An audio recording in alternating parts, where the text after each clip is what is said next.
Back to where I started, but this time's a different view. Each time I go deeper and deeper. Way back as far as you can talk.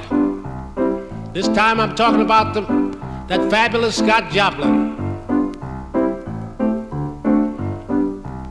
He's the writer of the Maple Leaf Rag, one of the many things that he wrote.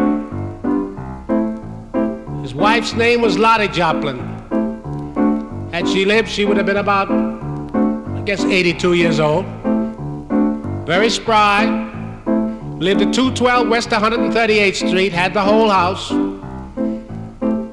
was a common occurrence to step in there at 6 o'clock in the morning, see guys like Art Tatum, Thomas Fats Waller, Willie the Lion, James P. Johnson, U.B. Blake, and numerous others, Wilbur Sweatman. All night I can talk about them. Villada Snow, Jackie Mabley, they all owe Jop room rent yet. Bless her heart. Getting back to the Maple Leaf.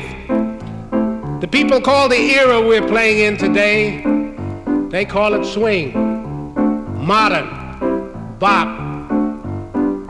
We call it gut bucket, in the alley, the latest rendition, ragtime. I'll never forget when I was a kid, I used to dance, play the piano. My mother used to say, get hot. Oh, let's rag it, son. So you see, ragtime is a happy medium. Take the Baptist people in the churches, they call them shouts. Anytime you hear shout, it'll make you dance. So getting back to Scott Joplin, he wrote the Maple Leaf Rag in A-flat. Written very simple. Everybody played it in A-flat. I'm gonna play it in A-flat after I tell you about the music he had stored away.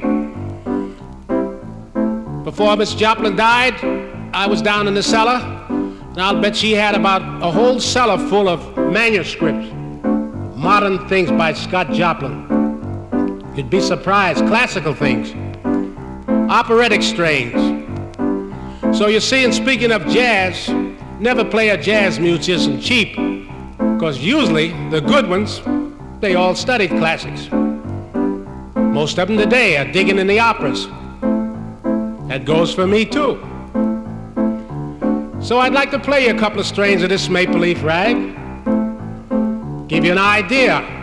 I'll play it like I play it now, then I'll play it like Mr. Joplin wrote it. In other words, they say, reduce it to its lowest common denominator, right? From the sublime to the ridiculous. Let's get with it.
The old player days, huh?